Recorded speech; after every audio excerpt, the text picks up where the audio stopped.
going to get right in it today because we got a lot to chat about. A French researcher was denied visa due to his opinions on Donald Trump. There has been a lot of misinformation over the years. Oh boy. You know what?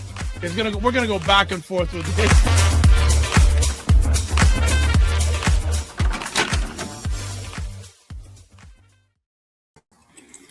What is up, everybody? It's Dr. Vibe here, host and producer of the award-winning Dr. Vibe Show, the home of Epic Conversations, and I'm the host of Epic Conversations, 2018 Innovation Award winner, 2020 Best Podcast News Award winner given out by the Canadian Ethnic Media Association. I also co-host and co-produce the only online show in the world for dads, fathers, and male caregivers that's sponsored by Dove Men Plus Care. And being part of that movement, the team has reached out directly and indirectly to over 500,000 dads, fathers, and male caregivers around the world. And as always, I like to say you are blessed, highly favored, a magnet for miracles, and a solution for someone's problem. And we are hanging out on prime time. Oh, was it wrong show? Black Canada Talking. There's too many shows going on. Black Canada Talking, broadcasting live here on Sunday, March 8th. And in Toronto area, where I'm located, it is a wonderful day. The sun is shining. It's about 13 degrees Celsius, which is around 55 degrees Fahrenheit. People are out and about, even though the price of gas is ridiculous, but we'll get to that a little bit later. But we're always blessed and highly favored to have Cesar Ndema-Moussa with us on Black Canada Talking. How are you, sir? I'm very good, Dr. Vibe. Very good. Thank you, brothers. Thank you, sisters and allies. Always a pleasure and an honor to be here. Good. What's been going on since we last saw you? Black History Month, some galas that happened. Also some good news that I will share later, probably in the next show. But some good things happening, Dr. Vibe. Lots of work, of course, and paying attention to everything that's going on in the world, right? Mm-hmm. So we are past another Black History Month. What are your thoughts post Black History Month 2026? I have a general tendency to remind people that it's not about the opening gala or the closing gala, and it's never about the month of February. The problem that comes with too many of our people, it's not so much that as a month to celebrate, but more as a month for too many people to be in pictures, to make it seem like they're involved. The real Black History Month is the World Black History Year. And my reflection is, let us feed from that special time of the month, of the year, I should say, to keep going for the month. I heard our elder brother, I'm having a memory blank here, Reverend R. Sharpton, there you go, Reverend R. Sharpton, talking about Reverend Jesse Jackson in terms of his passing, that there's never time off when it comes to social justice. It's the same spirit that I'm always in when it comes to the liberation, the reawakening, and the emancipation, true emancipation of our people. There's never a time off. So another Black History Month, yes, but for too many of our people who want to veil themselves, and it's not just about, Donald Trump, MAGA, and the White House. No, white supremacy is real on the four corners of the world. So yes, there's never time off for social justice and for Black liberation. Well, I know you have big love for your family, especially your growing daughter. What practices when it relates to Black history do you involve her in? She could answer the question herself. That would be no surprise. Oh yeah. It's my daughter. She has books on Black pride, Black identity. She has books on activism. She has books regarding Black heroes. Actually, there is a latest book that my wife bought her. Oh, I wish. If I knew, I would have brought it. Your Legacy, as an African American, because her mother is African American. She has books, and the saying, "Don't judge a book by its cover." But this is a kid, right? So the images attract to her, but then I read to her the stories. Her mom read to her the stories. So she knows about Oprah Winfrey, just as she knows about Harriet Tubman. She knows about Barack Obama, just as she knows about Wakanda Forever, but also about Black Power. Just as she knows about Malcolm X, Marcus Garvey, she can cite the names of all the heroes behind me. It starts young, it starts in the home. Our affirmations for her to go to bed, I've already shared that before. I'm beautiful. No, sorry, I'm intelligent. We always start with intelligence. I'm intelligent. I'm beautiful. I'm brave. I'm black and proud. She says her name and she says, I love me. It's very important. And it must start from a young age, must start from the home before society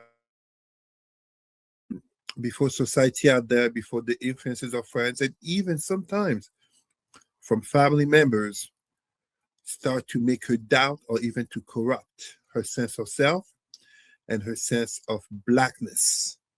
So yeah. As we'll go into our break in a few moments, what are we doing right when it comes to Black history? And what's one thing we're doing right, and what's one area of opportunity that Black people could be doing better with Black history? I would definitely say that something, and this is a very easy answer, something that's been done right is the acknowledging and every year people being involved. However, involved has to be taken carefully. I gave the example in Toronto about how so many Black festivals still going, but are actually owned by white corporations. So it's not just about the celebrating Black History Month, but the question is, are we the ones leading it? Are we the ones controlling the narrative, etc.? And the reason I say this is because things to be improved, we need to get past always celebrating the same people. We celebrate too many men, not enough women. It's great to know about MLK, Malcolm X, etc., but Nelson Mandela. So many Black people don't know who Marcus Garvey is. So many Black people have no clue who Steve Biko, Bantu Steve Biko is. So many Black people have no clue about the radical philosophical and liberation thinking of Thomas Sankara, just as of Kwame Nkrumah. But at the same time, I say this, and I've seen this in the high schools when I go to give presentations on racism. Too many of our young and adult people can name countless number of Black celebrities, athletes, actors, and etc., rappers, but are unable to name historical figures of greatness in Black history. And that is tragic. Absolutely tragic, because, as I often remind people, discrimination and ultimately racism is beyond the skin color, but it's also a matter of cognitive reply. When the white person can name Alexander the Great, Julius Caesar, and Napoleon, arguably the three greatest generals of Western history, what can a Black person reply to that? And time and again, I've confronted Black people in exposing how now many people have heard about the name Mansa Musa, the richest man to have ever lived, until Elon Musk. And yet, he was a traitor to the Black cause. But how many people can name Pharaoh Thutmose III, the greatest African conqueror, who went all the way to what we call today Iran, and some people say he went all the way to the border of India, from Egypt, Sudan, conquering all those lands. Ultimately, it's not a matter of intellectual masturbation. It's a simple conversation in which, if you can say your name and where you come from, how come I can't say my name and where I come from, Not because you prevent me to, but because I don't know, because I don't take the time, because it's the same conversation as I remind people, in the 21st century, you cannot justify having money to go on trips in the Caribbean, buying the latest Nikes, going to the concert of whoever celebrity it is, and yet you don't put money to do a DNA test to know where your African ancestry comes from, to know the specific ethnicity where you come from. In the world that we live in, it becomes unforgivable. Yeah. I'm sorry, my answer was a little bit long. No. It's all good. It's all good. It's very, very important because we don't want people to forget, and we want to celebrate every day, right? And there's always opportunity to make things better. That is absolutely well said. And just like I said regarding my daughter, it starts at home. Mm-hmm. The books that you read to them. This is not about some type of, he sounds so. So someone told me once that Reverend Al Sharpton or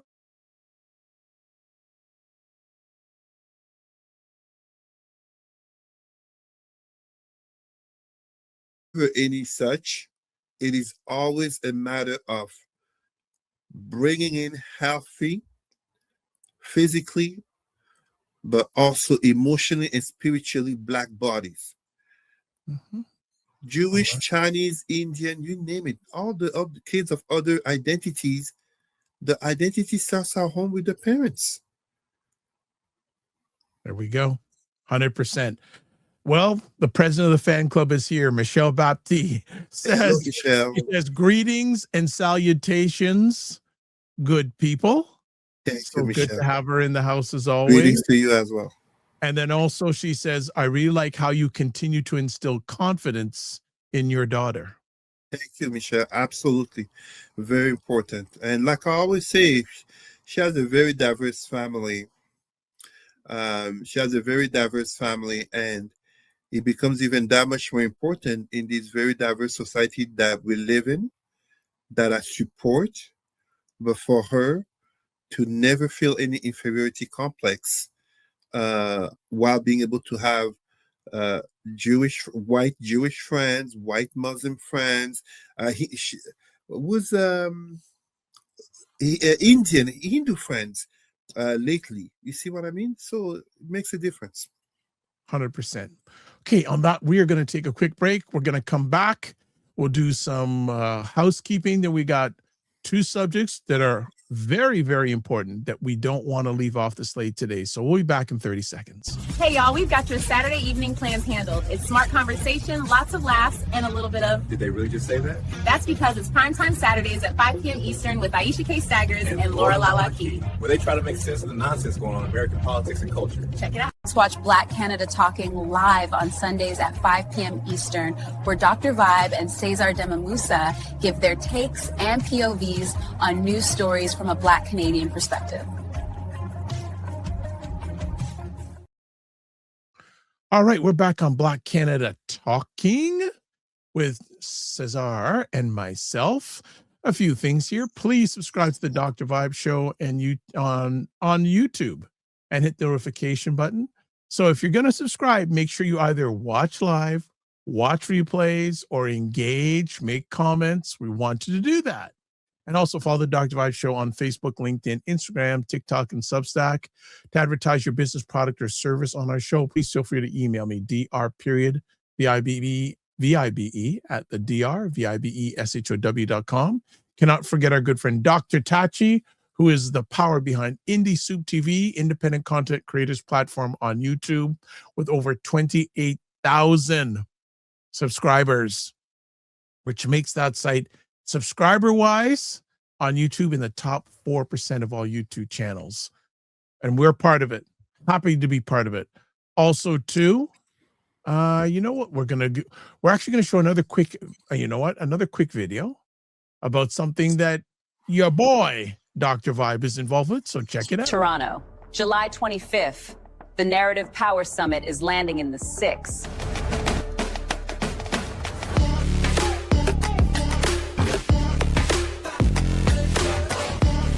This is about ownership. This is about controlling our story. If you're serious about narrative power, strategy, and ownership, this is the room you need to be in.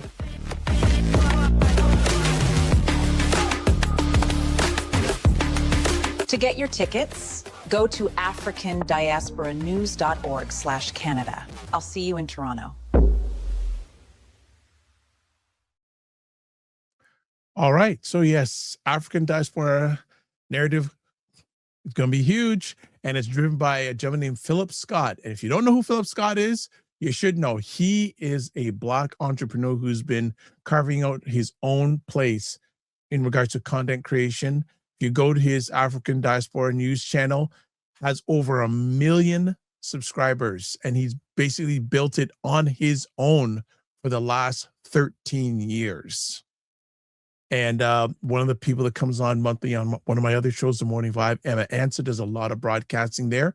And she's asked if I can host the event and also be part of the panel. So if you're in Toronto around that date, I would say you definitely want to check it out, because we've got a lot of powers. A number of people from the US, from the channel, are coming up and being part of the panel. I suggest check it out, not because of me, but because of everybody.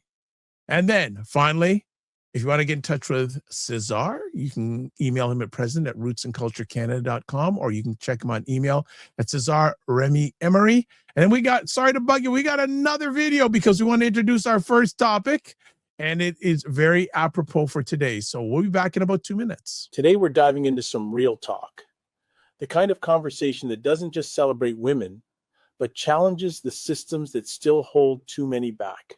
We're talking about patriarchy. Patriarchy, it's one of those words people love to avoid. But here's the truth. It's not about men versus women. It's about power. It's about who gets the mic, who gets the money, and who gets heard in the boardroom or at the dinner table. And even in 2026, it still shows up, sometimes loud, sometimes subtle, but always shaping our world. Let's start with the wins. Around the globe, women are leading movements, businesses, and nations like never before. The gender pay gap has narrowed in places like Canada and parts of Africa thanks to new equity laws. Women-led startups are booming in tech, health, and green energy. But here's the flip side. When change happens, resistance follows. We still hear those quiet whispers. She's too ambitious. She's difficult to work with. Or, are you sure she can lead? That's how patriarchy survives and adapts. It doesn't always show up as violence or discrimination. Sometimes it looks like underestimating a woman who dares to lead with confidence. And brothers, we've got to be part of the solution. Real allyship means rethinking what strength looks like. It's not domination, it's collaboration, it's listening. It's using privilege as a bridge, not a wall. On this Women's Day, I'm asking you to look around your circles. Who's missing from the decision-making tables? Whose voice gets interrupted? Whose ideas get overlooked? Because dismantling patriarchy isn't just a women's issue, it's a human one. When women rise, families rise, communities rise, we all rise. So today, don't just post a quote, start a conversation, educate yourself, support women-owned businesses, mentor a young sister who's trying to break through. That's how we move from talk to transformation. Patriarchy, a reminder that equality isn't a destination, it's a daily decision. All right. So on International Women's Day, Cesar, and I'll add in a little bit, I guess, too, we want to talk about, have a real talk on patriarchy. So Cesar, how do you want to start on this? First of all, that was a great video.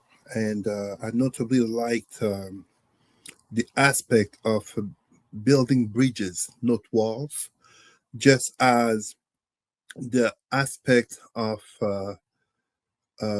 celebrating Women's Day is not just a quote or just a mention. Just as we were talking about Black History Month, it's an everyday thing. And as I've always reminded men and women for many years, I did not wait to become a father to care about women's rights. I didn't wait to have a daughter to care about women's rights. Two interesting aspects as we speak about today, International Women's Day. And We are men, of course, having this conversation, Black men. But when they talk about resistance, if I'm not mistaken, over 300,000 federal jobs that have been lost, aka laid off, by the Trump administration, heavily targeting Black women under the guise of DEI. And it is interesting to notice how we have a sister, a Black woman, Justice Ketanji Brown Jackson, and I apologize if I didn't say her name right, who was labeled the DEI hire by the MAGA and Trump, and notably the so-called Jesus Reborn, aka Charlie Kirk, before he got assassinated. Meanwhile, the Trump administration just earlier this week, the first person of the Trump 2.0 administration being fired is a woman, Christine Noem, and we can agree she was incompetent. But it's interesting to notice that the woman is the first person fired amid incompetences from so many other men. And he get replaced by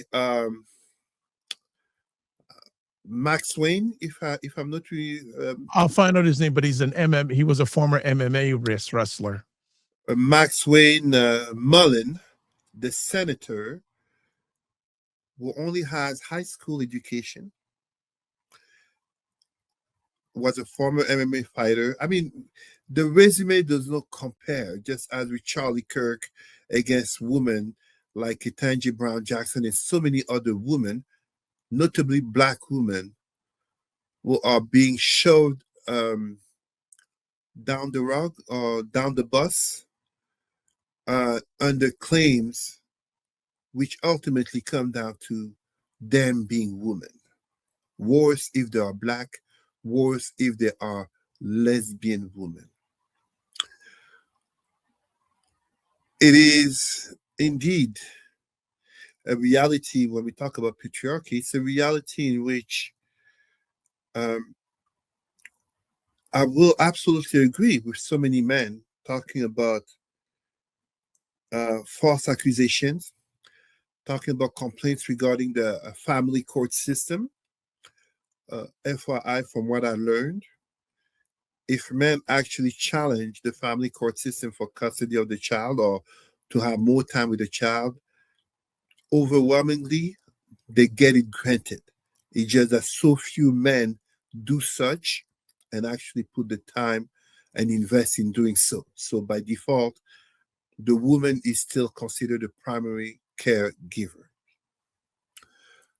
Absolutely, we can talk about the plight of men, and we should. Example, male loneliness becoming, I think it's fair to say, a health epidemic. But today is International Women's Day.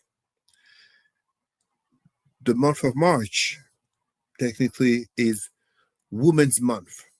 But every day we should talk about the realities of being woman when in this world of patriarchy in which, Dr. Vibe, to give you an example, when I train public servants and senior leaders on equity, diversity, and inclusivity issues, EDI/DEI,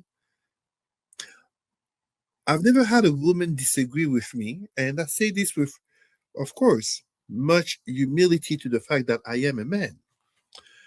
But something I understood, and for those who wonder, I notably had a class of gender studies in university. We were two males, young men, in a class, those big classes, amphitheaters. Don't ask me how many women there were, but we were visibly the only two men. Like it wasn't like, there were only two men. I remind public servants, senior leaders that we still live in a world in which, whether you talk about the CEO the worker, the cleaning lady, or the sex worker down the street or anywhere else. There is a common reality to all these women, which is depending on the time they leave the office or they leave the house, especially if at night, there is a reality of potential harm due to the gender, aka sexual assault, aka rape, aka kidnapping and sex trafficking. No matter that we're talking about from the CEO to the sex worker. And very often when you have female staff, it is not rare the calculation of the distance between the door of the exit and the distance to the car, especially the darker it gets, just as when it comes to the employee who is also a mother. It's in the car that she gets to cry before she comes home and she has to put on a face as a wife or girlfriend, but especially as a mother, and too often as a single mother. And like I said, yes, false accusations, I've been victim of that. By women, of course. But that plight is very small. It's important. We don't minimize it. But let's be honest, it's very small next to the reality of challenges that women still undergo through. And this is not a matter of, as we speak of patriarchy, always pointing the finger at Afghanistan. Look at what they're doing to the woman. Iran, oh my gosh, they can't even take off the veil. No. The Handmaid's Tale was about America becoming further conservative, further religious, and further patriarchal. And it is in this America that woman, conservative woman, went all the way to the Supreme Court in fighting against abortion rights for all women in a society in which a president, Trump, white supremacist as he is, clearly intends not so much to make America great again, but to make America white again. And as such, they don't care that Black women, Indigenous, Latina, Asian get an abortion. Oh yeah, go ahead. The more the better for them. But they want to do everything and anything possible to increase the number of whites. The uterus is a battlefield in the name of patriarchy for the power and control of men. We'll spend just a few short more moments to get to our second story. I would ask, and Michelle has a comment saying, in my younger years, I experienced workplace harassment by a male supervisor when I worked in summer road construction. I'm sorry you went through that, Michelle. And can we recognize, as Michelle said, road construction?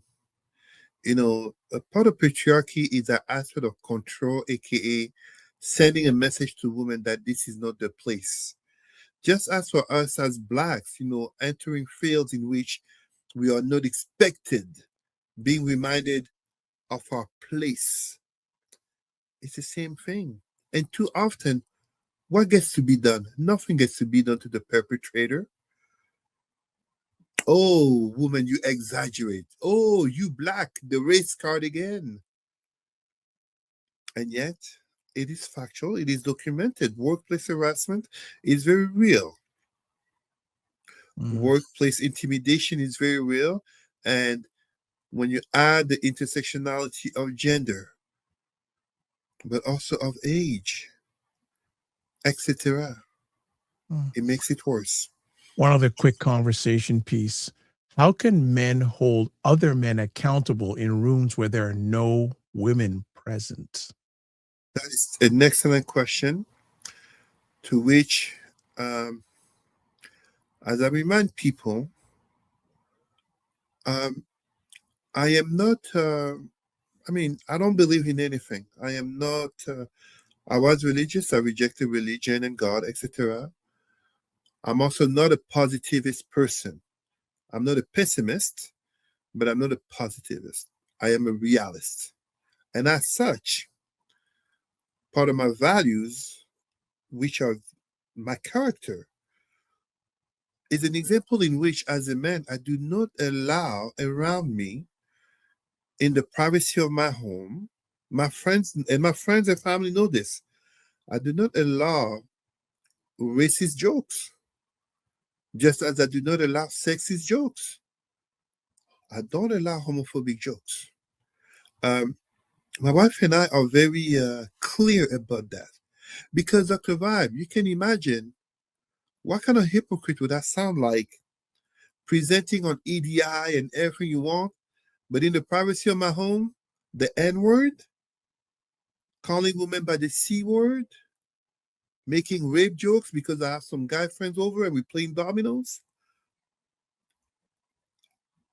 homophobic jokes because as if I don't have a cousin close to me who is gay.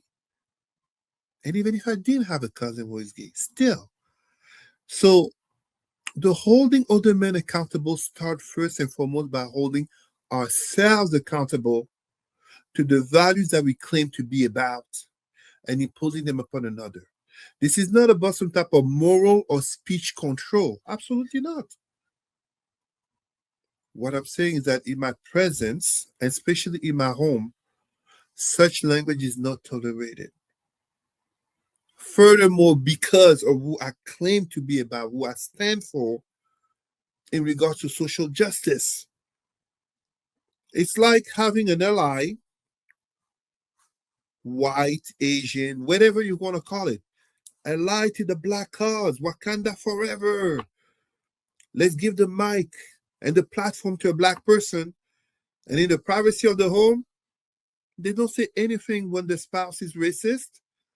They don't say anything when the parent is sexist.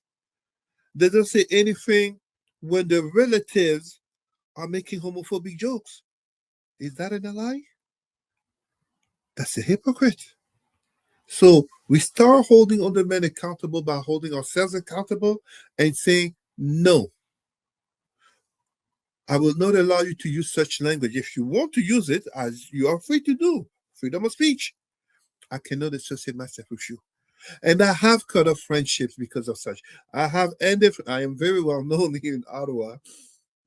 My friends have stories about how I have cut off friendships due to racist language and sexist language because, and this is proven in terms of social sciences, but also criminology, it is never just language. Language manifests into actions. I cannot pretend to be caring about women's rights and loving my daughter, respecting my spouse, and here I am. B word to the left, C word to the right, rape jokes, and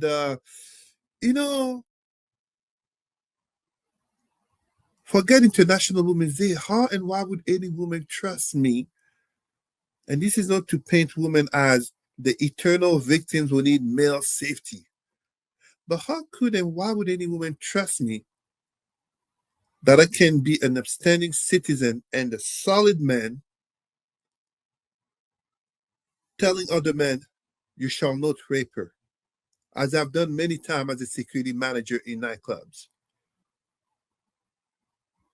Telling other men, don't hit her. It's never just words. All right. I think down the line we should have a full show and have this conversation because there's so much more and so much deeper we need to get in on this conversation. But we got one more story, and as always, or most times, we're going to introduce it with a video. So here we go. What really drives U.S. policy and Iran ideology, oil, or ego? Today, we're unpacking the Trump-era Iran story, a collision of history, geopolitics, and personal ambition that helped reshape the global stage. To understand it, we've got to rewind. Iran wasn't always America's villain. In the early 20th century, Western powers carved up the Middle East for oil controlling land, governments, and resources. Iran sat at the center of that extraction empire. In 1953, when Iran's democratically elected Prime Minister, Mohammad Mossadegh, tried to nationalize Iranian oil, the US and Britain orchestrated a coup. They reinstalled the Shah, a pro-Western monarch who kept oil flowing and dissent quiet. That's where the imperial pattern began. Fast forward to 1979. Iranians overthrew the Shah, launching the Islamic Revolution. From that point forward, mistrust defined US-Iran relations, hostages, sanctions, and wars shaped by oil politics and power projection. Now enter Donald Trump. In 2018, he pulled the US out of the Iran nuclear deal, a deal that limited Iran's ability to build nuclear weapons in exchange for lifting sanctions. Why? Partly because Obama signed it, but also because Trump saw power in confrontation. Sanctions choked Iran's economy, while Trump framed it as maximum pressure. To his critics, it looked like old-school imperialism, dressed up as deal-making, controlling energy flow, isolating rivals, and flexing military might. To supporters, it was about forcing Iran to behave. Either way, it deepened decades of tension. At the heart of this story is ego, not just Trump's, but America's. The US sees itself as the global referee of oil, democracy, and order. Iran, meanwhile, sees resistance as survival. Imperialism laid the groundwork. Oil fuels the interests, and ego keeps the fire burning. So when we talk about Trump in Iran, it's not only a headline, it's a reminder that power never really leaves the stage. It just changes its actor. Right. We haven't had Cesar on since the war has broken out, but he's going to talk today about that and also 47 in Iran Explained, Imperialism, Oil, and Ego. Go ahead, Cesar. Week 2. Before I start, allow me, Dr. Vibe, to send my solidarity and sympathy to friends of mine in the region, or friends, just as friends who have family over there. As you remember, in November, I was in Dubai for business as an angel investor. And as such, I made other acquaintances due to interest. So I hope, honestly, safety for all of them in this tense period. The second thing we must not forget, to the great displeasure of many people, is that, yes, the USA and Israel attacked Iran last Saturday.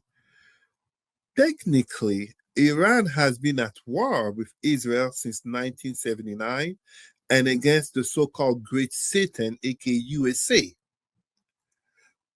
But as your video very well demonstrated, the Western powers have been at war with Iran since the 1950s over oil. Now, the third point I want to make, as we're talking about history, is how, as a Pan-Africanist, many will be surprised. Cesar, why do you care about Iran? You know, this is not Africa. This is not the Caribbean or about Afro-descendants.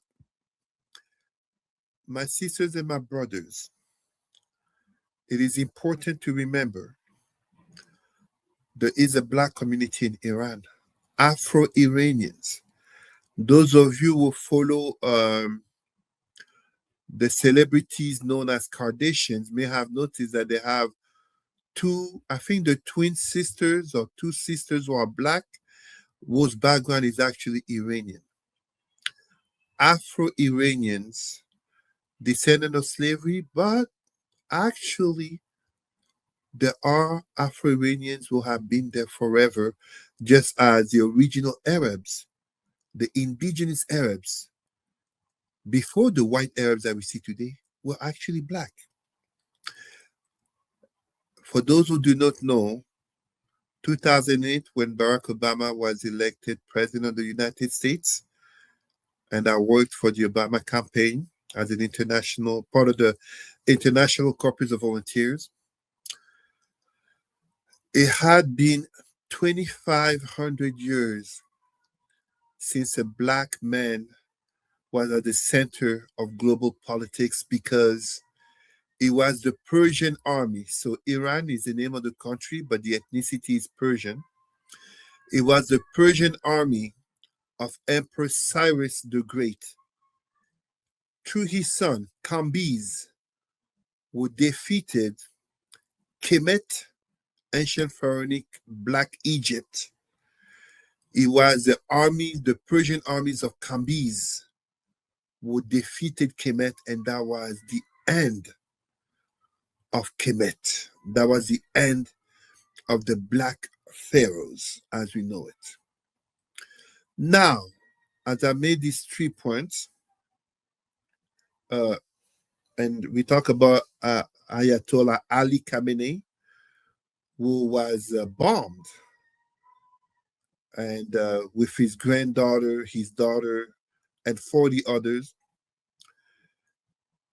Here, the conversation is very much one to which I think opinion polls speak about 60% or more than 60% of Americans who don't support this war, and many in the MAGA movement are rightfully claiming it as this is not putting America first, but very much this is doing the bidding of Israel. And I would actually say the bidding of Prime Minister Bibi, Benjamin Netanyahu. But we got to be careful here, because is Prime Minister Benjamin Netanyahu wrong in claiming that Iran posed an existential threat to Israel? He's not wrong. The Ayatollah regime has always been very direct and forward in its will.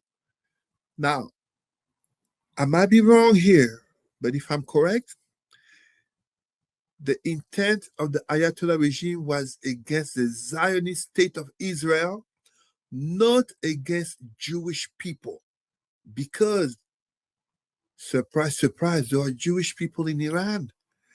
The first Jewish community in the world, surprise, surprise, the first Jewish community in the world is actually in Iran. It's from Iran, yes, and it's in the Bible.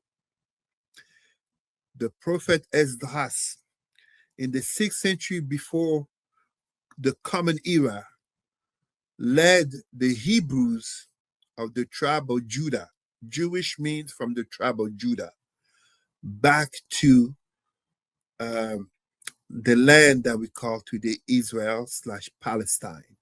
But there are some who remained. Those are that's the first Jewish community. Now, in terms of our current conflict, I hope it does not escalate further as we see Iran sending bombs to nearby Arab nations that notably house American bases. But it ignites furthermore the conflict of sectarian/denominational violence in Islam, as Iran is a Shia Muslim nation and the other Arab states overwhelmingly are Sunni nations. Don't get me wrong, there are Shia in other nations, even in some of the nations that have Sunni leadership. But the conversation goes further when we understand that the Persian Empire, or the Sassanid, so that was the Persian Empire, basically Iran before Islam, got converted by force in such a brutal conquest by the Arab Muslim. Sunni was not the term at the moment, because every Muslim was Sunni. Such brutal conquest. This is why Iranians today, they speak Farsi, not Arabic, and they're not Arabic, they're Persian. They kept the culture, but the culture has been heavily influenced by Arab culture, notably of Islam. And thus the conversation notably regarding women's rights, the hijab, and etc. and the oppression. One can absolutely oppose the Ayatollah regime, and at the same time, and I say this with much respect and humility, as I am not Iranian, and at the same time oppose the war that kills so many innocents. Of course, I understand that so many Iranians celebrated the death of former Ayatollah Ali Khamenei, who latest news speak that his son, Moshtaba, shall replace him. Of course, we can understand that. But let us not forget that this is the same conflict in which American bombs upon a school killed, I think, over 160 or 180 children. Is the death of one man as cruel, evil, or how much you detest him justify the death of 160 or 180 or even one child who is innocent? As I said, I am neither positive, neither an idealist, neither a dreamer. But are you going to go to the parents of those 160, 180 children and tell them that the death of the children was worth it in order to kill, to justify, to celebrate the death of one man? We're entering week 2, Dr. Vibe. It's very worrisome. I have investment in Dubai. Well, let me ask you this conversation piece. In what ways does 47's actions in Iran fit classic definitions of imperialism? Oh, but you see, this is where some people may have heard about the notion of a war of choice. This did not have to happen. It's the same as what happened with Venezuela and the kidnapping, because that's what it is, the kidnapping of another foreign leader, Maduro, Nicolas Maduro. Here it's the killing of another foreign leader. Would Americans be at ease that some nation out there decides to kill the leader, no matter how much they oppose him? Now, don't get me wrong. As I said earlier, it's absolutely understandable to celebrate the death of the dictator. But at what cost? And when we talk about imperialism, beyond even oil, and we see the increase in the price of oil, gas, and thus the question of affordability as everything else will increase in price, truly showing you how interconnected the world that we live in politics, just as in economics and ultimately in society. I filled up my wife's car tank. Gas was at $1.58 or $1.54 here. A few weeks ago, it was in the 120s. $1.20 and now 30 to 40 cents higher. Poor families, single mothers, senior citizens, people looking for work, immigrants, refugees. The impact can be severe. And this is, of course, what Iran is intending in order to put pressure on Trump, who has the pressure of his MAGA base, rightfully saying this is not America first, but this is doing the bidding of Israel to its prime minister. But at the same time, the incoming midterms. It is imperialist when a president does not clearly define the reasons for war. I don't hold it against him not to have gone through Congress. He's not the first president to have done such. And this is not a matter of him being a Republican. Republicans and Democrats have done so. But this is part of that very narrative of painting Iran as this great threat that may drop a nuclear bomb on us. Let's just remember a few months last year, Trump celebrating the B-2 bombers having annihilated Iran's nuclear capabilities. And a few months later, apparently, they magically rebuilt all of that. It is imperialist even more because this is the painting of the narrative of the evil Muslim that was denounced by Dr. Said back in the 80s, if I remember, with the book on Orientalism. This is part of the conversation. It's part of the conversation for those on the right about Samuel Huntington, Clash of Civilization, which is not even so much about other civilizations, because many people don't know this, but originally the thought was that Japan would become America's great enemy, as by the mid-80s, 1987, 1988, Japan's, if I recall, GDP was 2/3 that of America and kept on rising. Remember, Japan, 1945, Hiroshima, Nagasaki, 5 years of occupation by General Douglas MacArthur, to the point that the Japanese Constitution was created by the Americans. In Japan, you're not allowed to have guns. This is a culture that was warfaring. Japan was rising so great, but then Japan fumbled. Japan did not have this Bushido samurai spirit of revenge against America. Japan was like, hey, we got American bases protecting us. That's good. Let's keep them. So then you need to create a new enemy, because suddenly the USSR also fumbled. The friend was China. China that America propped up in order to break the alliance between China and USSR in the context of the Cold War. America propped it up. Richard Nixon and I'm having a memory blank. His former Secretary of State. Oh Kissinger? My gosh. Yes, no, Henry Kissinger. There you go.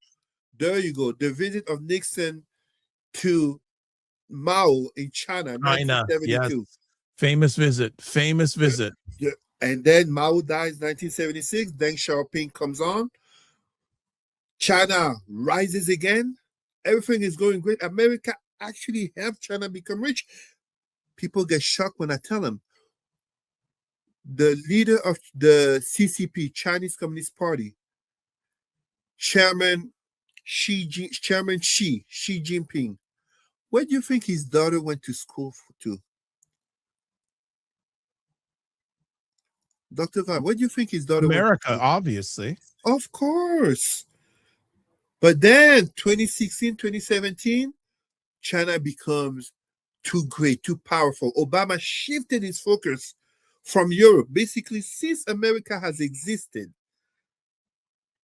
1776, the Declaration of Independence, the War of Independence, 1783, the actual independence. Since America has existed on paper in 1776 until 2016, aka for 240 years of its existence, America's center of interest was Europe. 2016, 2017, it shifted to China and the Far East. But then, kind of like Cuba and the missile crisis under JFK, you know, that little rock or little stone in your shoe. You can walk, you can run, but there's that little pebble. That was Iran. That was the Ayatollah, the Mullah, the claim, and the Europeans are also guilty of this, of always making Iran bigger and worse than it is. I am not defending the Iranians. Anyone who knows me knows I categorically oppose religious extremism. But I ask the question again. To what extent do we justify the death of the innocents by a regime that has clearly shown to be brutal? I remember Dr. Vibe, and Dr. Vibe, you know this, 2009, the Green Revolution, with the effigy of this woman, as we speak about International Women's Day, Neda, the Green Revolution 2009, thousands killed. They just wanted more freedoms and rights. It wasn't even about bringing down the regime. Thousands killed. And yet the coverage ended I was in Cuba. The coverage of the Green Revolution ended because the biggest celebrity in the world died that summer, Michael Jackson. I'm still not over that. So now you see, a few years later, Massa Amini regarding the veil. And now we just saw end of last year. It's estimated 30, 40,000. Who knows how many got killed? So now Donald Trump wants to play the hero. He wants to play the person who will bring peace. And indeed, telling Iranians, you will never have a better opportunity. But we know how shifty Donald Trump can be. We know how the perceptions and the opinion polls matter to him. For Benjamin Netanyahu, it is clear Iran is an existential threat that must be eradicated in terms of his regime. I am not putting on Benjamin Netanyahu any genocidal intention upon the Iranian people. Absolutely not. But the regime, and yes, like I said, we can absolutely oppose the regime, this radical religious regime, this extremist religious regime. Look at the rest of the Gulf states. Dr. Vibe, I was in Dubai. Amazing. Saudi Arabia opening up. Iran. But again, to what extent do we justify the death of innocents? All right, I know you've got to go, but the president of your fan club has a very quick question for you. You're saying, Cesar, what is your prediction about Cuba? Michelle, what I would say, we are March 8th. The midterms are in October. There are many angles in order to respond to that question, but one of them would be the extent to which the American army will have used ammunition against Iran, and ultimately, will there be troops sent on the ground? Today, a 7th American soldier died. How many more might die by the end of this month? How many will be too many? And for these Republicans in the Congress and senators, fully realizing Iran is a further distraction from addressing the Epstein files. To what extent are they going to keep bucking, or they're going to dare to stand up to Donald Trump? Because Iran, that's Benjamin Netanyahu, existential threat. Cuba, Marco Rubio. Trump doesn't care. Trump doesn't really care. It's like, yeah, can we make a deal? You know, the art of the deal is not about winning or anything. No, it's what can I get out of it? You know what? I'm going to politely interrupt. 47 is all about winning. He's all about winning. But his definition of winning is not what we understand as winning. Oh no, his is total. 100% for me and nothing for you. There you go. So for him, Cuba, like, okay, are you ready to put a different hand? You know, you're gonna give us a couple of millions. Look at what happened to Venezuela.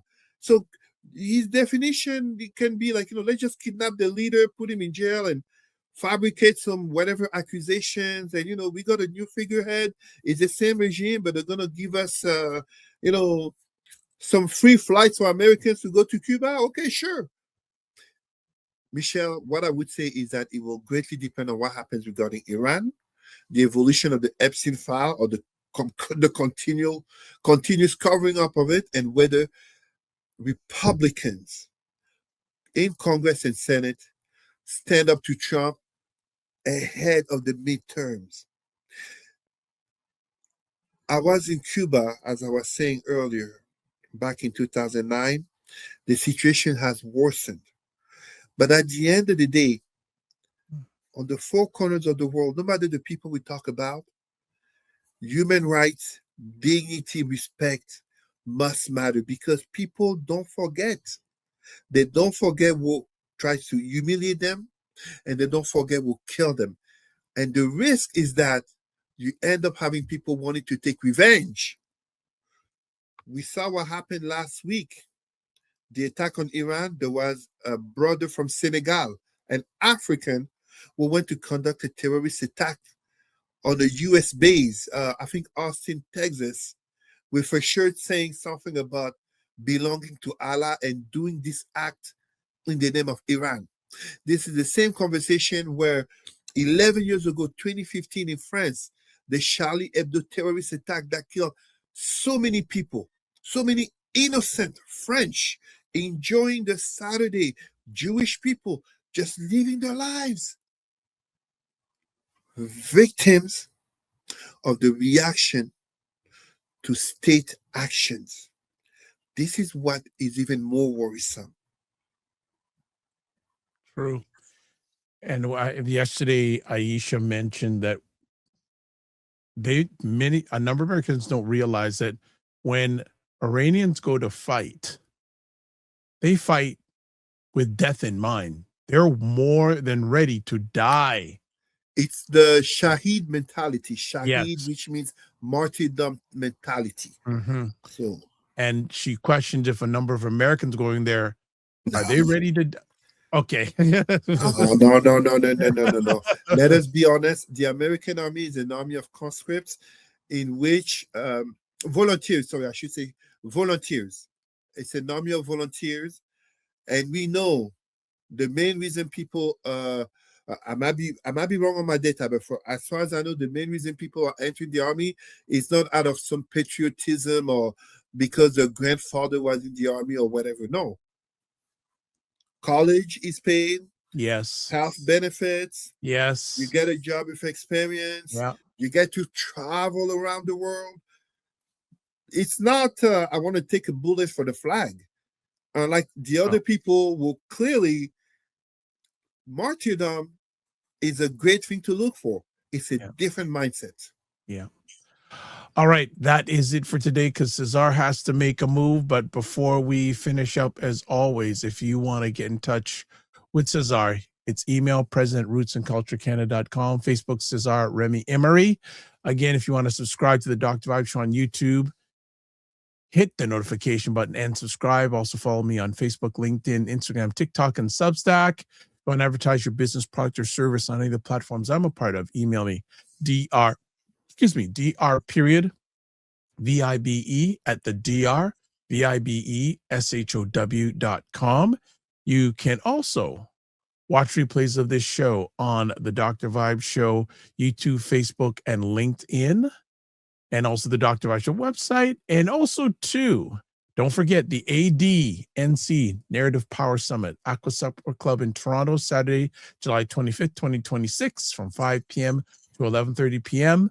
There is the link if you want to find out more information and register to go to it. It seems the VIP sales are going first, which is it's a good sign. That's a good sign, but I'll be at it, and a number of prominent African/Black Americans will be there giving their take on media and how we can make positive footprints when it comes to media.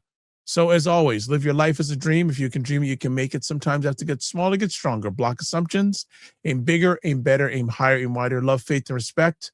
Don't just manage your time, manage your energy. Remember to give yourself grace. And if you're not making money, make history. Try to do both. And as always, God bless. Be well. Keep the faith while good. And Cesar, I think we need to do a whole show one time on this subject, like America and imperialism. I think we need to do a deeper, because there was so many questions I wanted to ask you and say, we got to come back to this and go into a full dive. So hope we can get you to do that in the near future. I'm honored. Thank you, Dr. Vibe. Thank you, everyone. Sisters, brothers, and allies. Be well.